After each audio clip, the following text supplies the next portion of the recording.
دیمەنی شۆفڵ و کچە بچکۆلەکەی نێوی بەجلی خۆڵین و ڕەنگی هەڵبزرکا و سەربازەکانی دەوروبەری دەمانباتەوە بۆ ساڵی 1970 کە بە هەزاران ژن و منداڵی کورد لەلایەن بەعسەوە زیندە بەچاڵ کران. کە سوکاری ئەنفالکراوەکان بە بینینی نمایشەکە بیریان دەڕواتەوە بۆ ڕۆژانی ئەنفال و ناخیان گڕدەگرێ.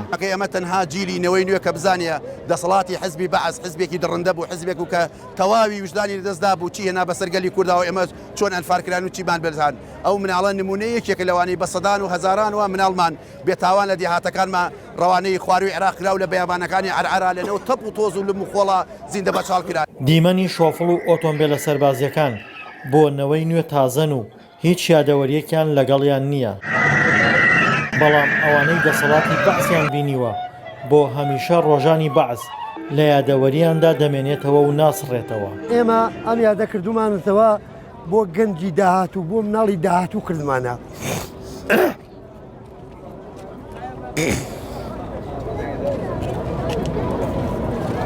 کە مناڵی داهاتوومان ئەنفالی دەبینێتێت کە سوکارمان زۆرە ئەوانەی کە ئەنفال کراون کە سوکاری ئەم خەڵکەی هەمووی لاموجیمی نییە لە بادینانەوە بگرا هەتاکو و گەرمیان ئەنفالە بۆیە وامان کردووە ئەم نمایشەمان کردووە گەنجی ئەم سەردەما گەنجی ئەم وەختە لە بیری نەچێ لە مێشکیا بمێنێ کە ئەنفال کراوە حزبی بەعس ڕژێمێکی دیکتاتۆرە کە ئەمەی بەسەر کوردهێنا.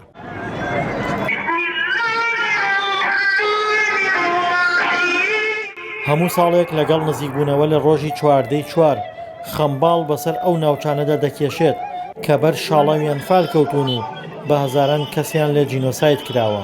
ئەگەر کوردێک شعور و شەرەف لە گیانیا بێ منەوەکەی لە زگدایکا بێ ئەمەی لەبیر ناچێت.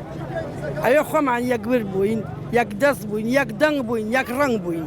دەسەڵاتی بەعس بنە و بارگەی پێچایەوە و عێراقی جێهێشت، بەڵام گۆڕە بە کۆمەڵەکان و کوشت و بڕی کوردەکان تاوانێکن و بۆ هەمیشە لە مێژوودا یەخەی ئەو ڕژێمە بەرنادەن.